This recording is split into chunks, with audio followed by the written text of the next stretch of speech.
ಸಿದ್ದಾಪುರ ತಾಲೂಕಿನ ಹಿರಿಯ ಪ್ರಾಥಮಿಕ ಶಾಲೆ ಹುಲ್ಕುದ್ರೆ ವಿದ್ಯಾರ್ಥಿಗಳು ಇಕೋ ಕ್ಲಬ್ನ ಅಡಿಯಲ್ಲಿ ಶಿವಮೊಗ್ಗ ಕೃಷಿ ವಿಶ್ವವಿದ್ಯಾಲಯ ಅಭಿವೃದ್ಧಿಪಡಿಸಿರುವ ಕೊಡಗಿನ ಕೆಎಚ್ಪಿ 11 ತಳಿಯನ್ನು ತಾಲೂಕಿಗೆ ಪರಿಚಯಿಸಿ ಭತ್ತದ ಸಸಿ ನಾಟಿ ಮಾಡಿ ಕೃಷಿ ಅಧ್ಯಯನ ಪ್ರಾರಂಭಿಸಿದರು. ರಜಾ ದಿನವಾದ ಭಾನುವಾರದಂದು ಸುರಿಯುವ ಮಳೆಯಲ್ಲಿಯೂ ಶಾಲೆಯ ಪಕ್ಕದ ಊರಾದ ಹೆಮಜೇನಿಯ ಲೋಕೇಶ್ ಪದ್ಮನಾಭ್ ಗೌಡರ 4 ಗುಂಟೆ ಗದ್ದೆಯಲ್ಲಿ ಶಾಲೆಯ ಆಸಕ್ತ 11 ವಿದ್ಯಾರ್ಥಿಗಳು ನಾಟಿ ಕಾರ್ಯದಲ್ಲಿ ನಿರತರಾಗಿದ್ದರು.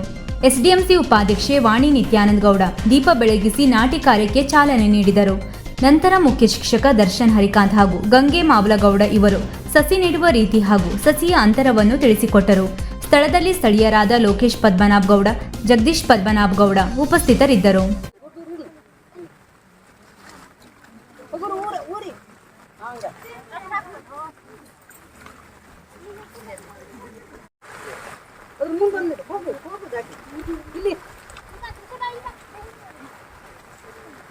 ಮಧ್ಯ ನಡ್ಬೇಕು, ಎರಡೆರಡು ಕಡೆ ಹಿಡಿ, ಹೊಸ ಹಿಡಿಬೇಡ. ಬೇರೆ ಹಿಡಿದು ಹಿಂಗೆ ಹಬ್ಬದ್ ಬಿಟ್ರೆ ಅದು ನೀವು ಮ್ಯಾಲ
ವೀಕ್ಷಕ ಮಹಾಪ್ರಭುಗಳೇ, ನಮ್ಮ ಚಾನಲ್ ಅನ್ನು ಸಬ್ಸ್ಕ್ರೈಬ್ ಮಾಡಿ, ಶೇರ್ ಮಾಡಿ, ಪ್ರೋತ್ಸಾಹಿಸಿ.